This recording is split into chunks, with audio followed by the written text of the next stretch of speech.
Theo Whitfield was 38 years old when he gave up his engineering career to care for his paralyzed wife. For 3 years, he lifted her from bed, fed her, bathed her, never once complaining, never asking for anything in return. He believed it was what love looked like. That Tuesday evening, he came home early from the pharmacy and heard her voice through the hallway, light and laughing on speakerphone with her sister. He stopped to listen, expecting to hear his name spoken with gratitude. Instead, he heard her say, "He's basically my servant at this point. He doesn't even ask anymore. He just does it." Standing there, medication bag still in his hand, Theo said nothing. He didn't storm in. He didn't confront her. He simply stood in that hallway, absorbing every word, while she kept laughing, completely unaware she'd just been overheard. What he did next would unravel far more than she ever imagined. But it started with this one silent decision in the hallway. Before we jump into the story, comment where in the world you are watching from and subscribe, because tomorrow's story is one you need to hear. The alarm went off at 6. Theo Whitfield didn't hit snooze. He never did. He sat up in the dark, rubbed his face with both hands, and got to his feet before the second buzz. That was 3 years of muscle memory right there. 3 years of mornings that looked exactly like the one before.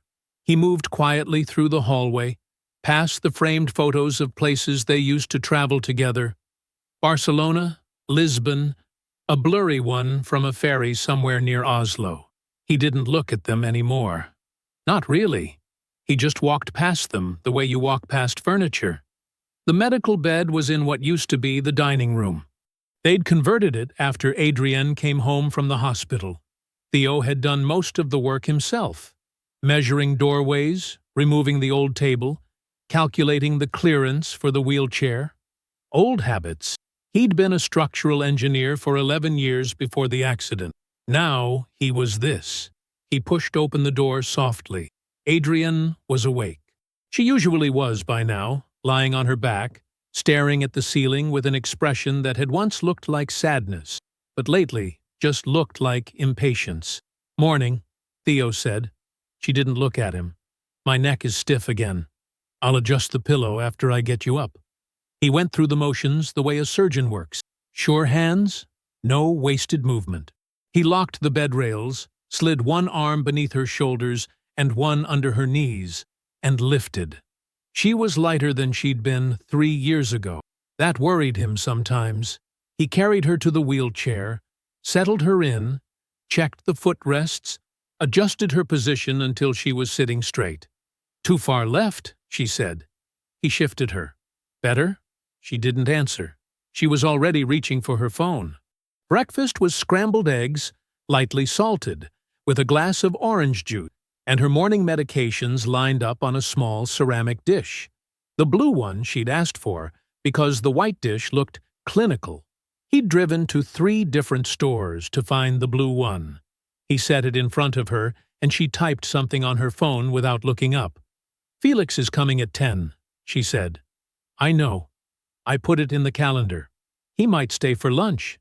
Can you make sure there's something for 2? Theo looked at her for a moment. Then he turned back to the stove. "Sure." Naomi Hicks arrived just before 9, the way she always did. Without knocking, using the key Adrienne had given her the week she came home from rehab. She was tall like Adrienne, but harder in the face, with the kind of smile that never quite reached her eyes. "Morning, Theo." She said it the way you say, "out of my way." She sat down at the kitchen table and opened her laptop. The Settlement Trust. Always the Settlement Trust.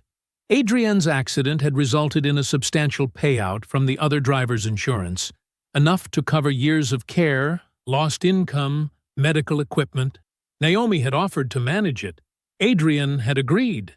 Theo had signed the paperwork without reading all of it, because that was the first month, and everything was chaos, and he trusted family. He didn't know yet how much that signature would cost him. "I'm moving some funds into the therapy account," Naomi said, not looking up. to cover Felix's expanded session. "We're expanding sessions?" Theo asked. "Adrian and I discussed it. I'd like to be part of those conversations." Naomi smiled without warmth. "It's a medical decision, Theo. You don't need to worry about the complicated parts. Just focus on what you do." She said it gently. She always said things gently. That was the worst part. Felix Granger showed up at 10 sharp, gym bag over one shoulder, a wide smile already in place. He shook Theo's hand with the easy confidence of a man who had never once doubted his welcome anywhere. "How's she doing this week?" he asked. "About the same," Theo said. "Good, good. I've got some new exercises I want to try." He was already moving toward Adrienne's room, like he knew the house better than Theo did. Maybe he did. Theo stood in the kitchen doorway and watched him go. The session ran 90 minutes. Then it ran 2 hours. Theo could hear them talking and laughing behind the closed door. Low voices, easy laughter. The kind that comes from people who are comfortable with each other in a way that had nothing to do with therapy. Felix left at noon. He touched Adrienne's shoulder on his way out. A small thing. Just a touch. But Theo noticed, the way he always noticed small structural things, the hairline crack in a wall, the bolt that was a quarter turn too loose. He filed it away.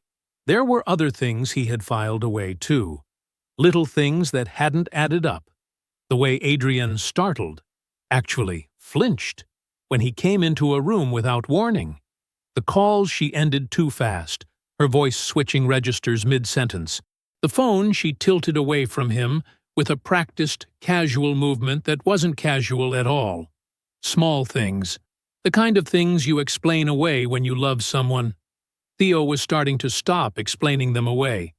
That evening, he drove to the pharmacy to pick up Adrienne's monthly prescription refill. He was back in 40 minutes, a little sooner than expected. The front door was unlocked. He stepped inside quietly, not sneaking, just tired, just moving on autopilot, and stopped when he heard her voice coming from down the hall. She was on speakerphone. Her bedroom door was halfway open. He heard Naomi's voice first, tinny through the speaker, saying something he couldn't quite make out.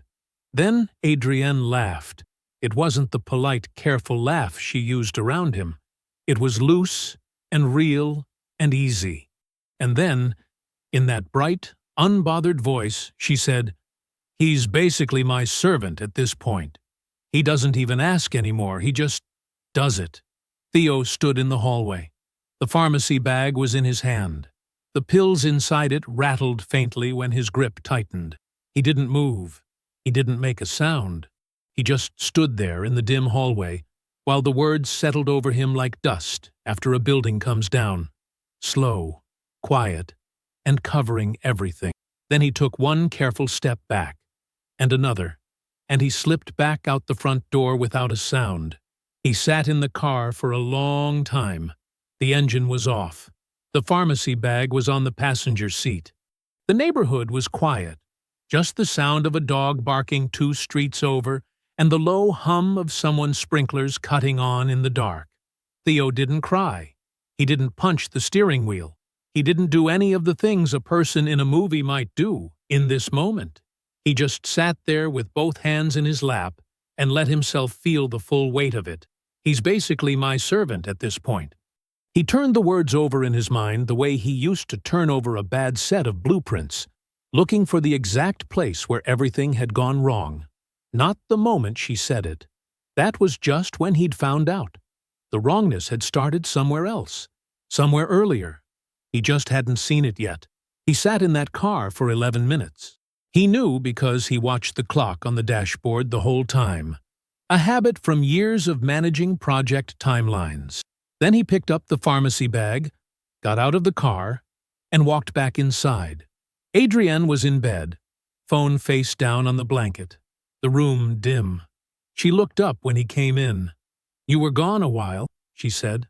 "Pharmacy was backed up," he said. He set her medication on the nightstand, filled her water glass from the bathroom tap, and said goodnight. She was asleep before he left the room. He didn't confront her. He had decided that in the car, and he didn't change his mind. Anger was a sledgehammer. Theo had always preferred precision tools. So instead, over the following days, he stopped. Not everything. Not in any way she could point to and call neglect. He stopped the invisible work. The 100 small things he did without being asked. The things she had clearly stopped seeing as kindness and started seeing as function. He no longer cut her food into smaller pieces before bringing her plate. He no longer went into her room in the morning to crack the blinds before she woke up, the way he'd done for 2.5 years, because she once said she hated opening her eyes to a dark room. He no longer reminded her when her afternoon medication was due. He waited. She had to ask for the blinds now. She had to ask him to cut the chicken. She had to notice the time herself. The first morning, she looked at her breakfast plate and then looked at him, clearly waiting for something to happen. When nothing did, she picked up her fork and cut the eggs herself, slowly, with the awkward grip that came from not having tried it in a long time. She didn't say anything. He thought she might. He was almost ready for a fight, but she just ate her breakfast, and afterward she told Naomi on the phone that Theo seemed off and that she thought he might be getting burnt out. She thought he was tired. That was fine. Let her think that. He started watching her more carefully, not in an obvious way. He kept his face neutral, his movements routine, but his eyes were doing something different now. 3 years of looking at Adrienne and seeing his wife, and now he was looking at her the way he used to look at a structure he'd been called in to assess. Systematic, patient, looking for what didn't match, and things didn't match. He remembered something from about 6 months ago. He'd been in the doorway of her room folding a towel, half watching, not really paying attention, when she'd shifted in the medical bed and, just for a second, braced her hand against the steel bed frame and pulled herself upright. Not all the way, not dramatically, but the motion had come from her core, and her arms both, and she'd held it for 2, maybe 3 seconds before going limp and settling back against the pillow. At the time, he'd thought it was a reflex, a remnant. Doctors had told him in the early months that the nervous system sometimes fired old signals, that movement didn't always mean what it looked like. He had accepted that, filed it away under things I don't understand, and moved on. He didn't accept it anymore. Now, every time he helped her transfer from the bed to the chair, he paid attention. Not to her face. She was always watching his face, but to her hands, her core, the small adjustments her body made, the way her left hand pressed down on the mattress edge in a way that looked steadying, the way her torso tensed a half-second before he lifted, like she was bracing. Small things, the kind of things a person notices only when they stop explaining them away. He kept his expression the same, careful, steady, kind. And he said nothing. Thursday night, he was gathering laundry from the couch. Adrienne had taken to leaving blankets and small things piled on the cushions since it was close to her medical bed. When his hand closed around something hard beneath the second cushion, he thought it was the TV remote, which had been missing for 2 days. He pulled it out. It wasn't the remote. It was a phone. Slim, black, in a dark case he didn't recognize. Not Adrienne's regular phone. She kept that one in a white case with her initials on the back. This one had no case markings at all. Theo turned it over in his hand once, slowly. Then he set the laundry basket down and sat on the edge of the couch. Theo sat with the phone in his hand and didn't move for a long time. From down the hall, he could hear the low murmur of Adrienne's television. Some home renovation show she'd been watching all week, the kind with cheerful hosts and predictable endings.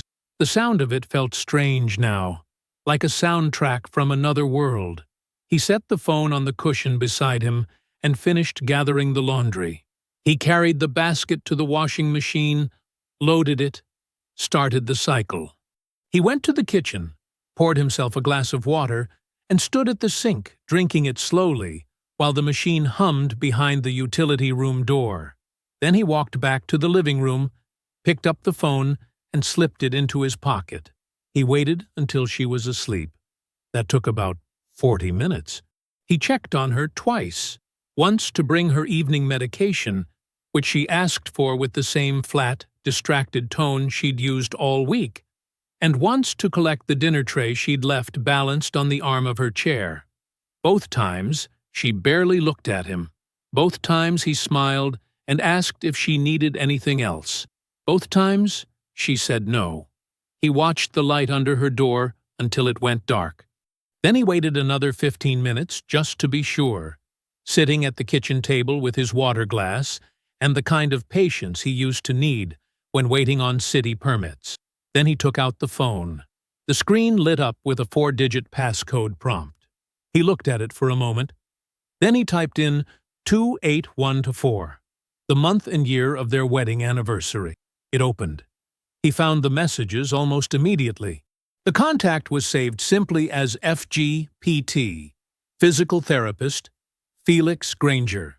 The most recent message was from 2 days ago.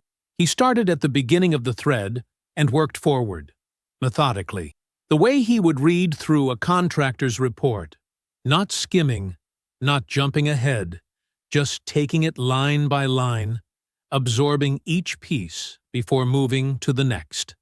The thread went back 14 months. He read for a long time. There were things in those messages that hit him like a door swinging open in the dark, sudden and hard and impossible to step back from. The casual intimacy of it, the pet names, the logistics worked out around his own schedule, after Theo leaves for groceries appearing in one message, dated last October as simply and practically as a calendar note. He had gone to the store that afternoon. He remembered it because it had been raining, and he'd forgotten to bring the reusable bags, and Adrienne had made a comment about it when he got back. He remembered that. He kept reading. Near the bottom of the thread, there were messages about money. Careful language. The kind people used when they knew they were writing something they shouldn't. Once the settlement clears, appeared twice in Felix's messages. Adrienne's replies were short, but clear. Not yet. Soon. He doesn't suspect anything. Theo looked at that last line for a long moment. He doesn't suspect anything. He photographed every screen. Slowly and deliberately, his own phone held steady over Adrienne's, making sure each frame was clear, each timestamp visible. His hands didn't shake. He had expected them to. They didn't. When he reached the end of the thread, he went through the rest of the phone. No other significant messages. A few deleted items he couldn't recover without tools he didn't have tonight. A brief call log that showed Felix's number coming up twice, on days Theo could already place from memory. He photographed the call log, too. Then he turned the phone over, checked the case, confirmed he hadn't left any marks on it, and walked back to the living room. He knelt beside the couch, lifted the second cushion exactly as far as he had before, placed the phone back in the same position, face down, same angle, and lowered the cushion over it. He stayed crouched there for a moment. If he woke her up now, she would cry. She would explain. She would find a way to make this about her. Her injury, her pain, his absence even when he was standing right there. She was very good at that. He had watched her do it with nurses, with Naomi, with the insurance adjusters who came to the house in the first year, all of them leaving convinced they had failed her somehow. If he moved now, he would only have a phone he'd handled without a witness. She would destroy it, or deny it, or tell Naomi, and Naomi would spend 3 days making sure Theo looked like the unstable one. He needed the full picture first. Every wall load-bearing, every connection documented. He stood up and went to the kitchen. He sat at the table, opened his phone, and navigated to a notes app he'd never used before. He enabled the lock on it with a new passcode, one that had nothing to do with Adrienne. Then he created a new note. At the top, he typed the date. Below it, he wrote 2 words, Day 1. Then he began to write. He wrote for 23 minutes, Precise, clear, factual. No emotion. Just what he had found, what he had seen, what he had photographed, and when. When he was done, he locked the note, set down his phone, and turned off the kitchen light. He walked to the bedroom. He got into bed. He lay down beside his wife in the dark, and he closed his eyes. He was up before her alarm. That part hadn't changed. 3 years of early mornings had trained his body like a clock. Eyes open at 6:15, no matter what. He lay still for a moment in the gray light, listening to Adrienne breathe beside him, and then he got up, moved to the bathroom, and washed his face with cold water. He looked at himself in the mirror for a few seconds. Then he went to make breakfast. The routine ran the same as always. Oatmeal with sliced banana, the way she liked it. Her morning medications laid out on the small tray. The orange bottles arranged in the order she took them, tallest to shortest, which was something he had started doing in year 1 and never stopped. He filled her water glass. He set a folded hand towel beside the tray. When her alarm went off at 7, he was already in the doorway. "Morning," he said. She blinked at him with the slow, unfocused look she always had before she was fully awake. "What time is it?" "7. Your oatmeal's ready." "Okay." She reached for her phone, her regular phone, on the nightstand, and scrolled through it while he began the transfer. Arm under her shoulders, slow pivot. Her weight settled into the wheelchair, and he locked the brakes the way he always did, then stepped back. She was already reading something on her phone. She didn't say thank you. She almost never did anymore. He had stopped tracking when that changed. He went back to the kitchen and poured himself a cup of coffee. He drank it standing at the counter, facing the window. The yard was damp from last night's rain. A pair of birds were working through the grass near the fence line, pulling at something he couldn't see. He watched them and kept his face very still. There was a pharmacy run that afternoon. That was normal. He went twice a week on average, more when they had refills stacking up. He told Adrienne he'd be gone 40 minutes, and she waved her hand toward the door without looking up from the television.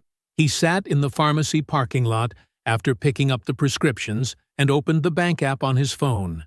He hadn't opened it in a while. Naomi managed the settlement trust directly. That had been the arrangement since the beginning, set up when Adrienne was still in the hospital and Theo was too worn down to push back. The trust was in both their names, technically, but in practice, Naomi paid the bills, managed the disbursements, and gave Theo a monthly summary in a spreadsheet she emailed without fail every first of the month, always neatly formatted, always brief. He had never questioned it. He had been busy. He scrolled through the account activity now, going back 90 days. The regular withdrawals were there: pharmacy, her equipment supplier, the home health aid schedule. He knew those. But there was another one. It appeared once a month, consistent as rent. A round number, transferred to an account listed only as a routing number, no name attached. He scrolled back further, going past the 90-day default view by requesting a longer statement. 6 months? 8 months? 14 months? It was always there. Same amount. Same day of each month. Give or take a day or two. He stared at the number. He took 4 screenshots, overlapping them slightly so the dates and the routing number were captured across all of them. He checked each screenshot to make sure they were legible. Then he locked his phone, started the car, and drove home. His hands didn't shake. They hadn't shaken once since last night, and he noticed that now, not with relief exactly, but with the quiet recognition of a man who has found a use for his own steadiness. He called Preston after 9 o'clock, once Adrienne's light had been off for half an hour. He stood in the backyard to make the call, phone to his ear, hands in his jacket pockets. The night air was cool and sharp. The neighborhood was quiet. Preston picked up on the 3rd ring. "Theo, haven't heard from you in a minute." "I know. I'm sorry about that." He kept his voice even, relaxed. "You got a few minutes." "For you?" "Yeah. What's going on?" "I need some advice on something financial," Theo said. "Nothing urgent, but I'd rather talk it through with someone who knows what they're looking at." There was a brief pause. Preston knew him well enough to hear what wasn't being said. "How complicated are we talking?" Preston asked.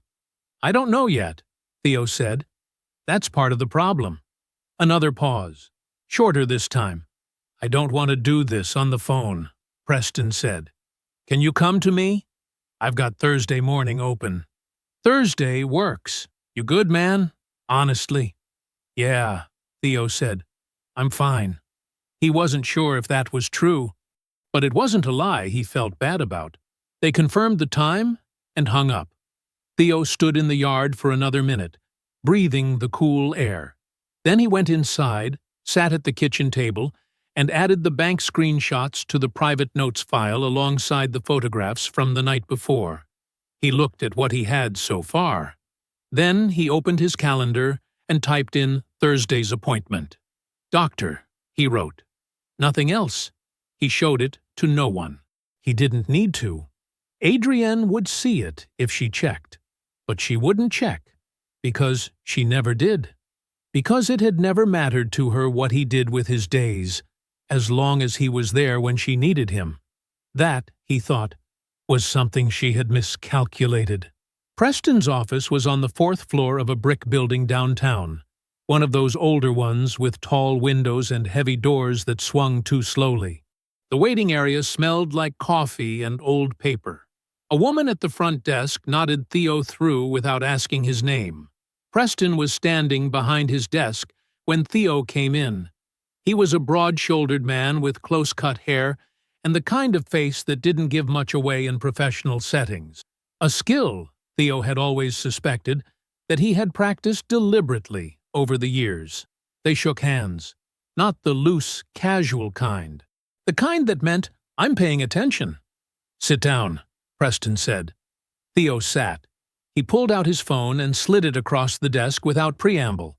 The bank screenshots already pulled up. Preston looked at them without speaking. He scrolled through each one slowly, then went back to the first. "How long has this account been active?" he asked. "At least 14 months that I can see on the app." "Probably longer." "I didn't dig further than that yet." "Same amount every month?" "Almost exactly. Give or take $20. Preston set the phone down and looked at Theo. "What's the routing number trace?" "I don't have the name behind it. That's why I'm here." Preston nodded slowly. "Okay." He folded his hands on the desk. "What else?" Theo hesitated for only a second. Then he reached into the folder he'd carried in and slid a printed sheet across. Timestamps and a typed summary of what he'd photographed from Adrienne's second phone. He hadn't brought the photos themselves to this meeting. Not yet. He needed to know how far Preston was in before he handed over everything. Preston read through the summary.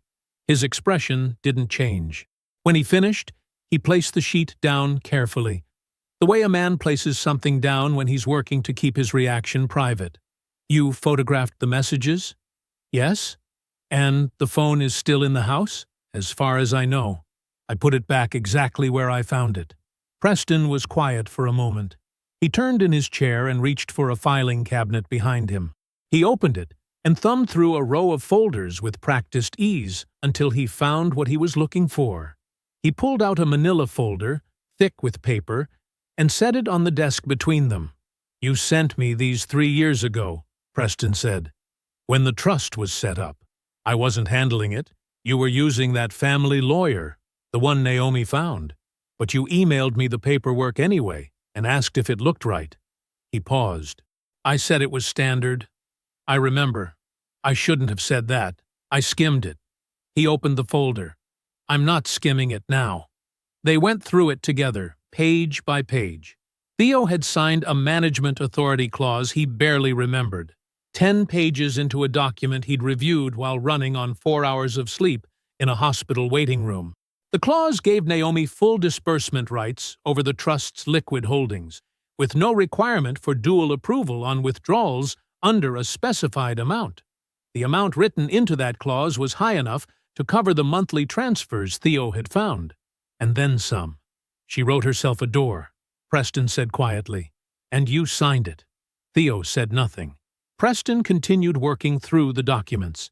He cross-referenced the disbursement authority against the billing records Theo had noted.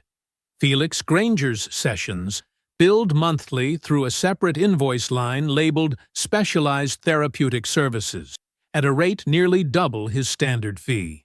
Preston pulled up something on his computer, typed for a moment, then turned the screen so Theo could see. Felix Granger's licensed billing rate, filed with the State Therapy Board, publicly available. The number on the trust statements was 60% higher. The standard sessions are filed correctly, Preston said. Those match. But this secondary line, he tapped the screen, that's not a real billing category. There's no corresponding treatment code. It's a fabricated service line, and the money goes somewhere other than his primary practice account. Theo looked at the numbers. He let himself sit with that for a moment. Not with anger, exactly, with the specific feeling of watching a structure reveal its cracks, one load point at a time. How bad is it? He asked. Naomi's exposure is significant. Breach of fiduciary duty, at minimum. If we can show intent, that she knew the disbursements weren't authorized uses of the trust, that climbs toward fraud. Preston leaned back. Felix is potentially liable too. Billing fraud, falsified records. But intent is everything here, Theo. Right now, what we have is suggestive. A good defense lawyer bends suggestive into coincidence. What do I need? Preston looked at him directly. Adrienne, if her physical condition is not what she's represented, if she has been concealing recovery, that changes everything. It reframes every dollar Naomi moved, every fake billing line Felix submitted. It makes the intent undeniable. He paused. Can you prove it? Theo thought of the moment at the bed frame. The slow, deliberate grip. The way she'd gone limp again the second she heard his footstep in the hall. Not yet, he said. Preston nodded. Then that's your next step. He drove home the long way, through the older neighborhoods with the wide streets and the oak trees that still held most of their leaves. He kept both hands on the wheel and let his mind work quietly, the way it always had when he was solving something, turning the problem over slowly, looking for the angle that opened it up. He needed Adrienne to move without thinking, without performing. He needed a situation where her instinct would override her discipline, something that felt real enough, urgent enough, that her body would respond before her mind caught up to remind her what she was supposed to be. By the time he turned onto their street, the shape of it was beginning to form. Theo made dinner that evening the same way he always did, quietly, methodically. He set Adrienne's plate on the tray beside her chair and pulled his own chair up across from her without ceremony. She was watching something on her tablet, earbuds in one ear, the other side open. She glanced up when he sat down. A small acknowledgement, nothing more. He waited until she'd eaten half her food. Something came up today, he said. While I was out. She looked up again, fully this time. My old firm, Hargrove and Associates. Apparently, there's a senior position opening up and someone over there mentioned my name. He kept his voice even, slightly uncertain.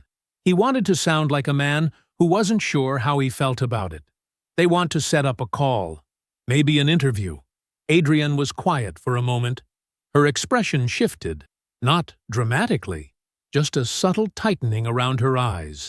The kind of shift that lasted only a second before she replaced it with something softer. Theo, she said. The word came out careful, measured. The voice she used when she wanted to seem supportive while steering. That's a lot. I mean, you'd have to think about logistics. I know. We'd have to find someone to cover your hours here. Full-time. That's not easy to arrange. Your hours here. Not care for me. Not help with things. Just hours. Like he was a shift worker she'd been scheduling. I know, he said again. She studied him for a moment. Then she smiled. The warm version, the one that had once meant something to him. I just don't want you to rush into anything. We should think it through. Sure, he said. I'll think it through. He cleared the plates after dinner and said nothing else about it. The next morning, while Adrienne was with Felix for her session, Theo spent 40 minutes positioning a small camera on the bookshelf in the home office. It was barely larger than a matchbox. He had ordered it 6 days ago, before he'd even fully formed the plan, because some part of his mind had already been moving toward this. When Adrienne asked about the small device later that afternoon, he told her it was part of a security upgrade. Packages had gone missing on their block. The neighbors 2 doors down had mentioned it at the mailbox. All of it true. None of it the reason. She accepted it without much interest. He gave her 1 more day to forget it was there. The following afternoon, Theo came into the home office where Adrienne was parked near the desk and told her he needed his old certification folder, the one with his structural engineering licenses and renewal records, before his call with Hargrove the next morning. It's up there, he said, gesturing toward the high shelf on the far side of the bookcase. The gray folder, second from the left. I'd grab it now, but I've got Preston on the line in about 2 minutes. He held up his phone. You mind waiting in here? In case I lose track of it later? Sure, she said. He stepped into the hallway, put his phone to his ear, and walked toward the kitchen. Slowly, making just enough noise with his footsteps to be heard. Then less, then nothing. He stood in the kitchen and counted. He did not look back. He counted to 60, then walked back toward the office with a normal, unhurried stride. When he came through the doorway, Adrienne was seated in her chair with the gray folder resting across her lap. Her breathing was slightly elevated. Barely. Just enough. Her left hand was flat against her thigh, in the particular way she held herself when she was working to appear composed. Found it, she said. Easy. Casual. Like she'd simply leaned over and picked it up from a low surface. Thanks, Theo said. He took the folder from her. He did not look at the shelf. He did not look at the camera. That night, after Adrienne was in bed, he sat at the kitchen table with his laptop and pulled up the camera's memory card. He watched the footage twice, the first time to confirm it, the second time to make himself understand it completely, so there was no room left for doubt. She had waited maybe 10 seconds after his footsteps faded. Then she had gripped the edge of the bookcase with both hands, pushed herself upright from the chair in one continuous motion, stood fully on both feet, and reached the high shelf without effort. She'd pulled the folder free, lowered herself back into the chair, and arranged herself, expression, posture, hands, back into the familiar performance. The whole thing had taken less than 20 seconds. Steady, practiced, unhurried, like she had done it many times before. Theo copied the file to his encrypted folder, ejected the card, and sat for a long moment with his hands flat on the table. Then he closed the laptop and went to bed. Ruth Calloway arrived the next morning at 8, the same as always, letting herself in through the side door with her key. Theo was finishing his coffee at the counter when she came in, unwinding her scarf and hanging it on the hook by the door. "Morning," she said. "Cold out." "Morning, Ruth." She washed her hands at the sink and glanced toward the hallway. "How's she doing? She have a rough night?" "Slept fine," Theo said. Ruth nodded, drying her hands. She was quiet for a moment in the way she sometimes was. Not uncomfortable, just thinking something through before she said it. "You know," she said, folding the towel over the oven handle, "some days she's, I don't know, stronger than I expect." She said it lightly, like an observation with no particular weight. Her grip, her upper body. "Good days, I suppose." She paused. "Does she have a lot of good days lately?" Theo set his mug down slowly. "What exactly have you noticed?" he asked. Ruth looked at him for a moment. Something shifted in her expression. A small, careful recalibration, like she was deciding how honest to be. "Let me finish getting her settled," she said. Then, maybe we talk outside. They sat on the back porch just after 10, when the morning had warmed enough to make it comfortable. Ruth had a mug of tea. Theo had nothing. He sat with his forearms on his knees and let her take her time. I didn't think it was my place, she started. She wrapped both hands around her mug and looked out at the yard. You know how it is. You come in, you do your job, you go home. You don't go stirring things up in somebody else's house. I understand that, Theo said. But, she paused, there have been things, small things, mostly, but consistent. She said the last word carefully, like she'd chosen it on purpose. Consistent is the part that stuck with me. Theo waited. Her grip, like I said. But not just that. The way she repositions herself sometimes when she thinks nobody's looking. The way she'll reach for something and stop herself halfway. Like she remembers. Ruth shook her head slowly. I've worked with people in recovery before. Long recoveries. And there's a difference between someone who can't do something and someone who won't. How long have you noticed it? Ruth looked down at her mug. Honestly? A year? Maybe a little more. A year. Theo kept his face still. Has it changed over time? He asked. Better or worse? Better, she said, without hesitation. Definitely better. She moves easier now than she did 8, 9 months ago. Her balance is better. She catches herself without thinking about it, which means it's automatic now. Muscle memory. She glanced at him sideways.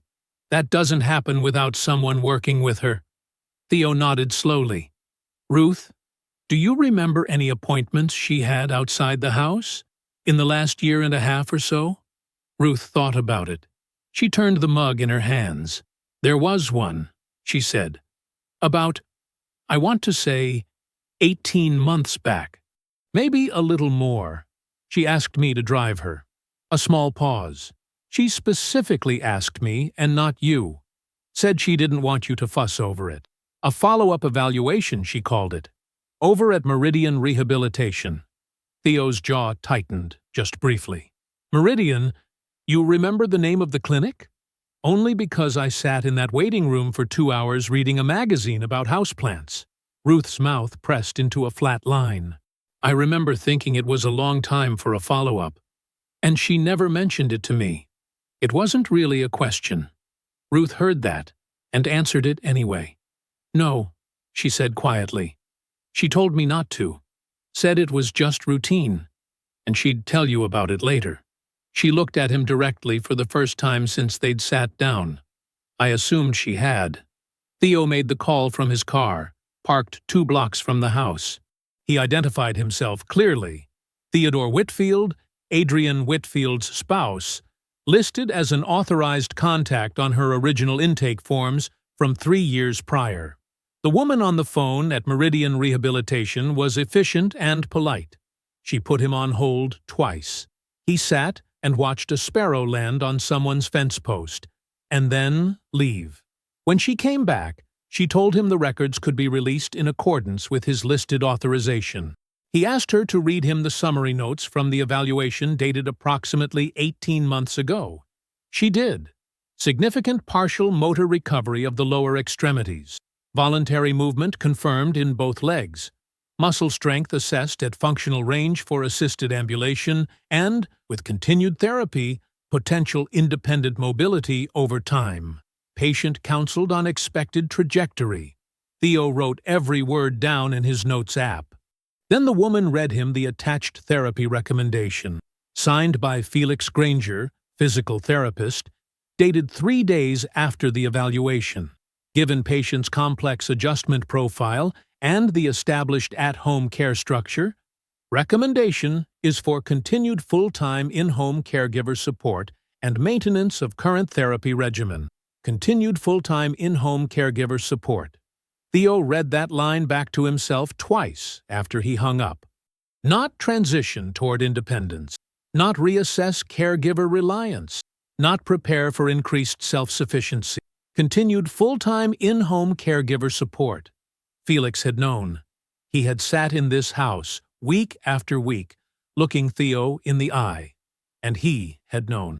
He had put his name on a document recommending that Theo stay exactly where he was, doing exactly what he was doing, while carrying on an affair with the woman Theo spent every day keeping alive.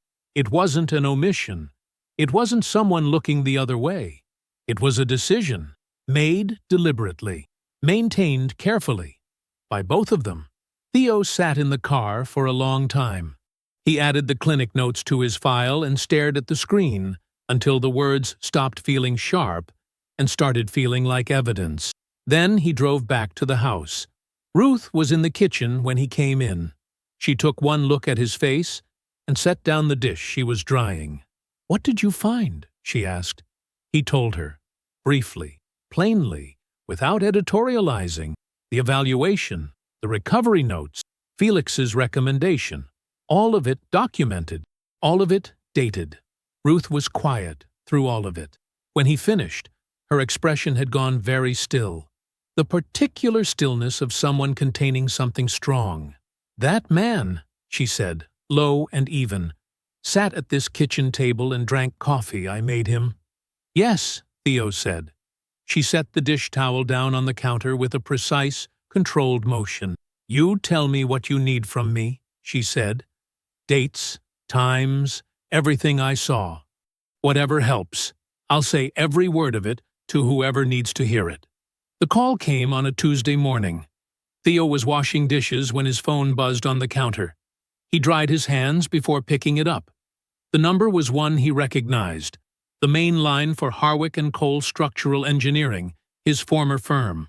He'd submitted the reinstatement inquiry 3 weeks ago, quietly, after Preston had suggested it. He'd told no one. He answered on the third ring. The conversation was short, professional. The offer was real. Senior structural engineer. A position in their Charlotte office. A salary that made the last 3 years feel even more like an open wound. The hiring manager said they'd need a confirmed start date within 2 months. "I understand," Theo said. "I'll confirm by end of week." He hung up and set the phone back on the counter. He stood there a moment, looking out the window at the backyard. The same yard he'd mowed 40-something times since he stopped being an engineer and became a caregiver. The same fence Ruth had sat beside when she told him what she'd seen. He picked up the phone again and added a note to his private file. "Harwick & Cole offer confirmed. Charlotte, 2-month window, accepted." Then he went back to washing dishes. He didn't tell Adrienne. Naomi arrived on Thursday. She didn't call ahead. She rarely did. She came through the front door with a tote bag over one shoulder and her usual energy, purposeful, slightly breathless, like she was always arriving from somewhere important. "I brought those papers I mentioned," she said, setting the tote on the kitchen table like she lived there. Theo was standing at the stove. "What papers?" "The updated trust documents." She pulled out a manila folder and opened it flat on the table, smoothing it with both palms. "I talked to the trust administrator. She agreed the current setup is outdated. This just streamlines everything. Gives me a cleaner authorization to manage disbursements without needing dual sign-offs every time. It's easier for everyone, Theo." She said his name the way she always did, like a period at the end of a sentence, like it was meant to close something down. He walked over and looked at the documents without touching them. Dense paragraphs, signature lines at the bottom. He noticed the authorization language was broader than what she was describing. Indefinite sole discretion was a phrase that appeared twice. "I'd like to read through it before I sign anything," he said. Naomi gave him the smile she used when she thought he was being difficult. Patient, slightly pitying. "It's standard language, Theo. The attorney drafted it. It just formalizes what's already been happening. Then it won't hurt to give me a day or two." A beat. Her smile stayed on, but something behind her eyes adjusted. "Of course," she said. "No rush." She left the folder on the table. After she left, Theo photographed every page.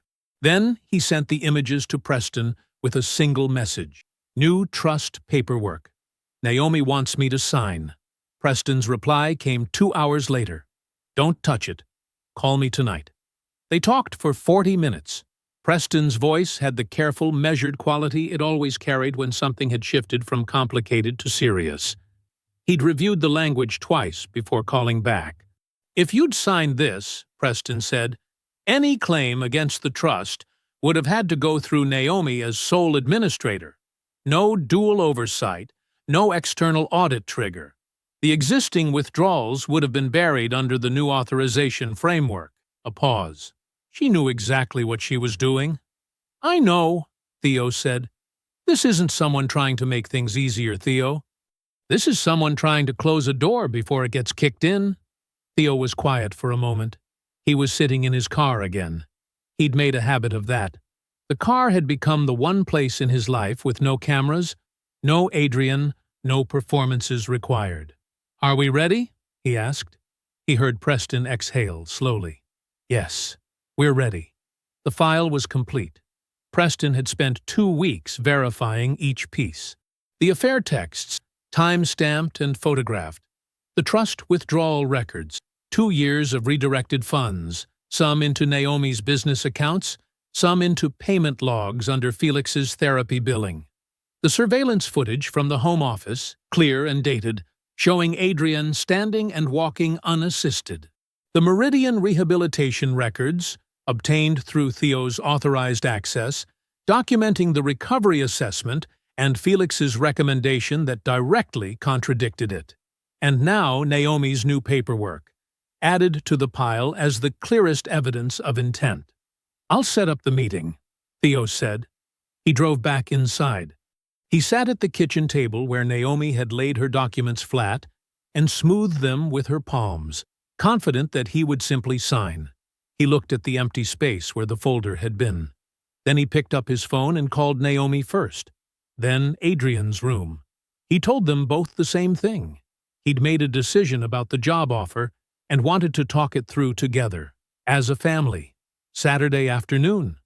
Adrian sounded pleased. Naomi sounded relieved. He sent a separate message to Felix, asking if he could stop by Saturday before the session to discuss a schedule change for the coming weeks. Then he texted Preston. "Saturday. Come at 2. Tell them you're a friend." They were all seated by 2:15. Adrian was in her wheelchair near the window, positioned where the afternoon light caught her best. She'd done her hair.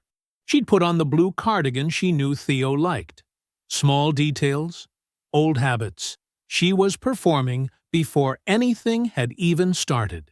Naomi sat at the dining table, her reading glasses pushed up on her head. A notepad in front of her like this was a business meeting, she'd called herself. She'd brought coffee. She'd offered some to Preston with the particular warmth she used on people she hadn't decided about yet. Felix sat near the hallway, slightly apart from the others, casual. One ankle crossed over his knee. He gave Theo an easy smile when he arrived, the kind of smile that assumed nothing was wrong because nothing was ever wrong for people like Felix. Preston sat beside Theo on the couch. He'd come in quietly, shaken hands with everyone, and said almost nothing since. He held a slim folder on his lap. Theo let the room settle. "Thanks for coming," he said. His voice was even. "Before we talk about the job offer, I have something I need to share with everyone first." He reached down beside the couch and picked up a manila envelope. He set it on the coffee table. "I'll go through this in order," he said. "It won't take long." Adrian's smile held. Naomi glanced at the envelope. Felix uncrossed his ankle. Theo opened the envelope and laid the first set of documents flat on the table. Printed photographs of text messages. Dated. Clear. "This is a second phone," he said. "Found in the couch cushions about 3 weeks ago. The contact is saved as FG, PT." He looked up briefly toward Felix, then back to the table. "The messages run for just over a year. They reference meeting here after I leave for groceries. They reference the settlement clearing." He placed 2 more pages beside the first. "I photographed every thread." Felix's jaw tightened. He said nothing.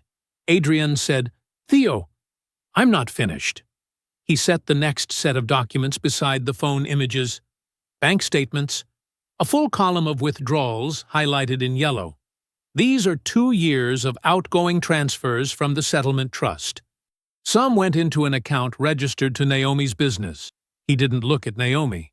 Some went into a billing account under Felix's therapy practice, listed as specialized services. Neither matches any treatment plan I was ever given. Naomi set down her coffee cup. I want to be very clear that Adrian was aware of. She knew. Theo's voice didn't change. I know that too. Keep going and I'll show you why. Naomi's mouth closed.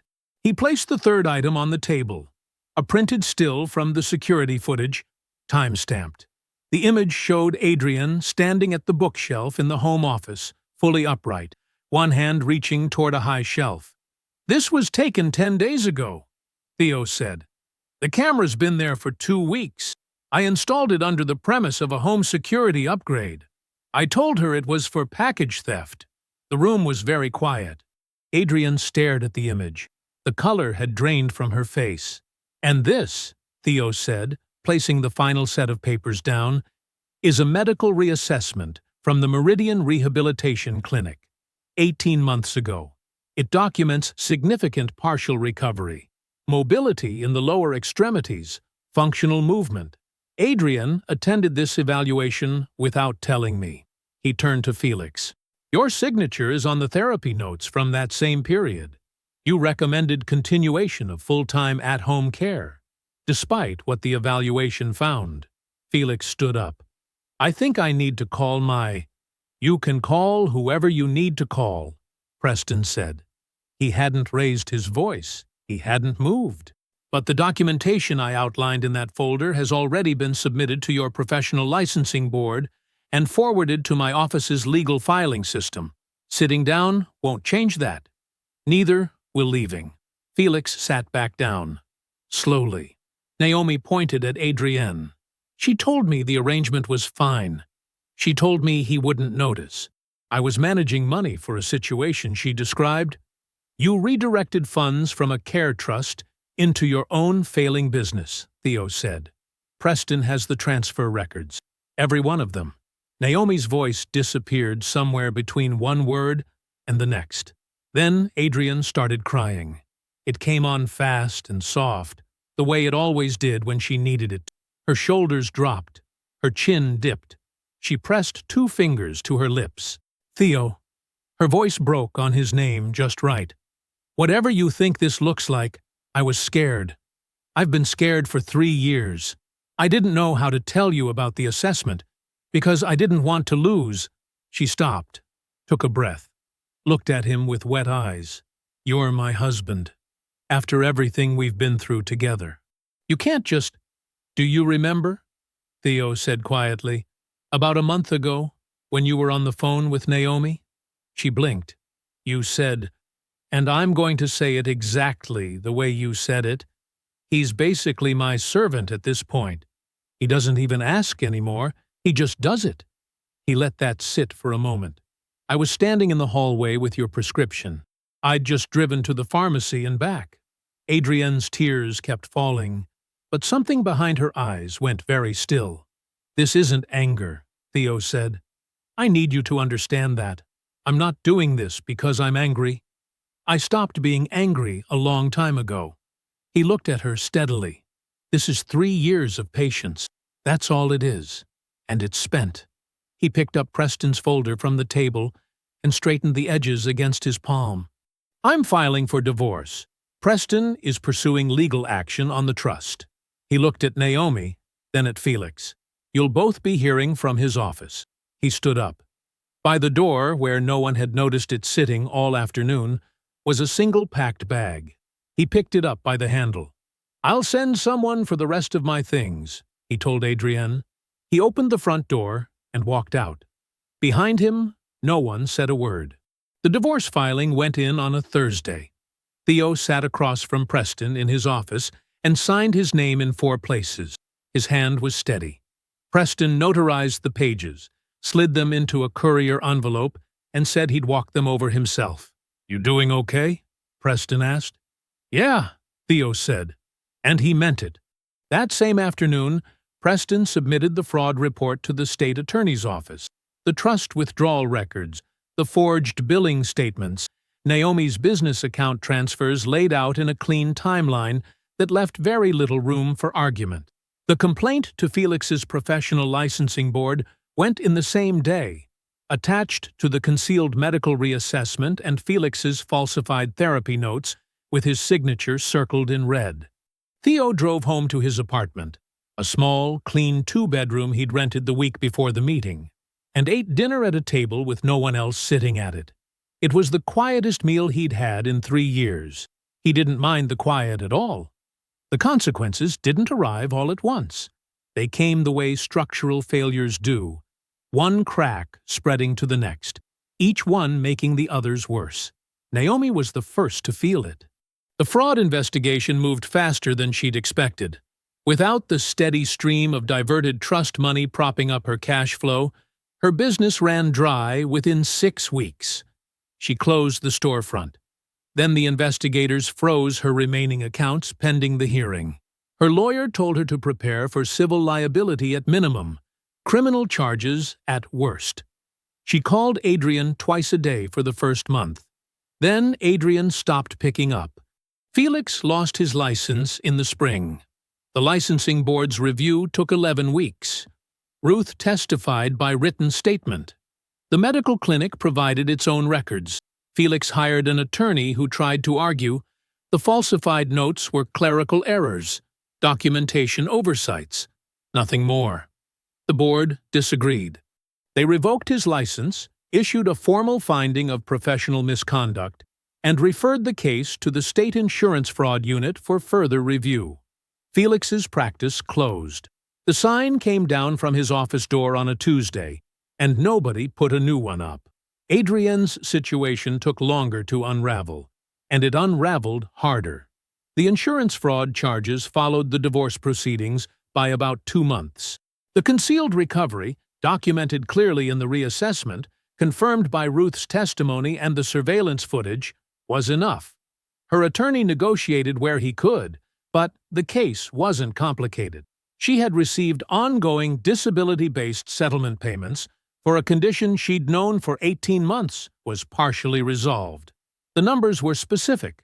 The records were clear. The settlement trust was frozen pending the fraud determination.